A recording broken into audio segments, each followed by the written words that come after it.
Bismillahirrahmanirrahim. Assalamualaikum warahmatullahi wabarakatuh.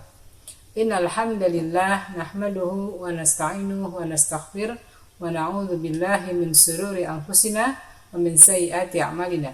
May yahdihillahu fala mudhillalah wa may yudhlil fala hadiyalah. Asyhadu an la ilaha illallah wa asyhadu anna Muhammadan abduhu wa rasuluh la nabiyya ba'dah. Radina billahi rabba bil islami dina wa bi muhammadin nabiyya wa rasula rabbana sahwana sudurana wa yassir lana umurana wa hlul uqdatan min lisanna yafqahu qawlana amma ba'd. Salatan wa salaman ala habibina Muhammad sallallahu alaihi wasallam wa ala alihi wa ashabi ajma'in. Alhamdulillah ala nikmatil iman wa ala nikmatil islam wa ala nikmatil barakah bi syahril asyam. Kita bertemu pada tahun ini sudah memasuki bulan Ramadan tahun 1441 Hijriah. Ahlan wa sahlan ya Ramadan. Alhamdulillah Allah memberikan kita umur untuk bisa hadir di bulan yang suci ini. Semoga bulan yang mulia ini, bulan yang penuh berkah ini bisa menjadikan kita selalu bersemangat untuk mengejar pahala-pahala yang sudah Allah siapkan dengan berlipat ganda.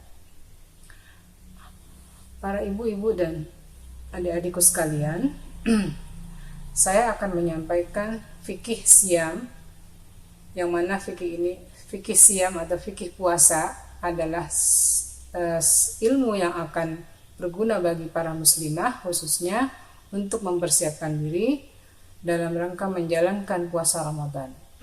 Sehingga dia bersiap dengan ilmu ini bisa menguatkan kondisi puasanya dan juga bisa menambah keilmuan sehingga keimanannya kepada Allah semakin kuat dengan ilmu-ilmu yang bermanfaat. Saudaraku muslimah sekalian, syariat puasa bagi muslimah tidak berbeda dengan syariat puasa bagi laki-laki. Pembahasan ini kita akan fokuskan kepada pembahasan syariat puasa bagi kaum muslimah.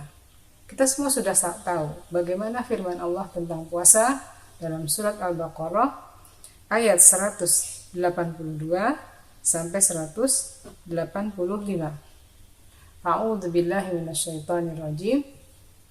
Kutiba 'alaikumus syiyam kama kutiba 'alal ladzina min qablikum la'allakum tattaqun. Telah diwajibkan bagi kalian untuk berpuasa sebagaimana Allah mewajibkan orang-orang terdahulu agar kalian menjadi orang yang bertakwa. Ayyaman ma'dudat. Wa man kana minkum maridan aw ala safari fa iddatun min ayyamin ukhra. Yang artinya puasa itu ada beberapa hari yang sudah ditentukan. Maka barang siapa di antara kalian yang sakit atau berada dalam perjalanan, maka baginya untuk menunda hari-hari itu, menggantinya dengan hari-hari di hari yang lain. Begitu seterusnya. Kemudian dalam ayat 185 Allah mengatakan syahrul ramadhan alladzi unzila fihi al-Qur'an hudal linnas wa bayyinat minal huda wal furqan. Bahwasanya satu-satunya bulan yang Allah sebutkan dalam Al-Quran adalah bulan Ramadan dengan menyebutkan syahrul Ramadan, di mana pada bulan itu unzila fihil Quran, diturunkannya ayat Quran Al-Quran, ya, yaitu di bulan Ramadan, yang mana ini semua menjadi petunjuk bagi seluruh manusia. Adapun secara fikihnya, syarat wajib bagi seorang muslimah berpuasa, yang pertama dia adalah beragama Islam. Kemudian yang kedua, dia sudah mencapai usia baligh, artinya berakal, ya, dan dia terbebani dengan syariat, artinya sudah punya kekuatan untuk bisa melakukan syariat. Yang ketiga, berakal sehat atau tidak gila. Yang keempat, dia mampu berpuasa, artinya tidak dalam keadaan sedang uzur, seperti haid atau nifas bagi perempuan, atau dia masih mampu untuk berpuasa atau tidak dalam sudah usia yang lanjut. Kemudian yang kelima, tidak dalam keadaan safar. Artinya tidak sedang bepergian jauh. Karena orang yang safar seperti dalam surat Al-Baqarah ayat 184, maka dia boleh meninggalkan puasanya. Yang keenam, syarat muslimah wajib berpuasa dalam kondisi suci. Artinya tadi dia tidak dalam keadaan haid dan nifas. Nah, semua yang disyaratkan ini maka baginya itu hukumnya wajib melakukan puasa Ramadan. Adapun rukun puasa. Rukun puasa adalah pertama niat. Niatnya bisa di awal waktu bulan Ramadan atau ketika malam sebelum dia melakukan puasa keesokan harinya.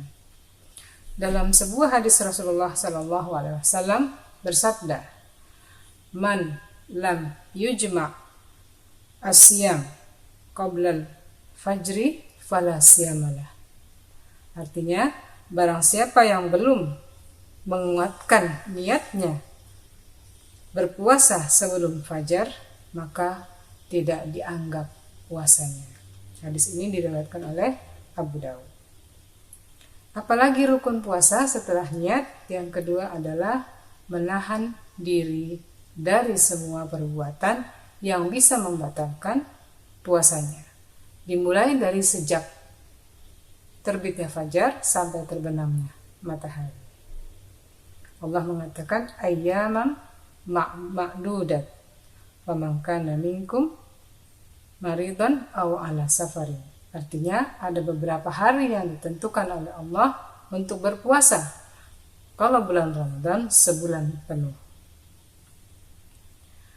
Kemudian permasalahan seputar niat.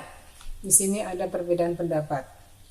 Adapun pendapat jumhur ulama, artinya pendapat sebagian besar para ulama mengatakan tempat niat itu ada di dalam hati. Maka tidak disyaratkan untuk melafazkannya. Khususnya bagi puasa sunnah, boleh diniatkan ketika pagi hari, sebelum dia makan atau minum. Tapi khusus di bulan Ramadan adalah pada malam harinya.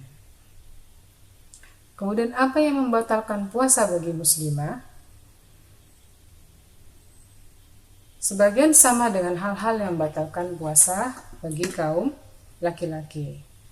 Pertama, makan dan minum secara sengaja, kemudian muntah secara sengaja, ya, seperti contohnya memasukkan tangan ke dalam mulut sehingga dia muntah. Yang ketiga, ketika dalam keadaan puasa keluar darah haid atau keluar darah nifas, maka batal puasanya. Yang keempat, melakukan perbuatan yang menyebabkan air maninya keluar, maka sudah jelas batal puasanya. Yang kelima, berniat membatalkan puasa sebelum waktu berbuka. Berniat membatalkan puasanya sebelum tiba waktu berbuka. Meskipun dia tidak melakukan makan dan minum, tapi karena niatnya itu batal puasanya. Yang keenam, melakukan hubungan suami istri di tengah hari bulan Ramadan. Kemudian yang ketujuh, memasukkan infus ke dalam tubuh. Karena infus itu adalah makanan pengganti. Seseorang yang sudah diinfus, dia akan menjadi segar, ya, menjadi kuat. Nah, ini membatalkan puasanya. Adapun memasukkan obat seperti vaksin atau obat apapun lewat suntikan ke dalam tubuh, itu tidak membatalkan puasanya.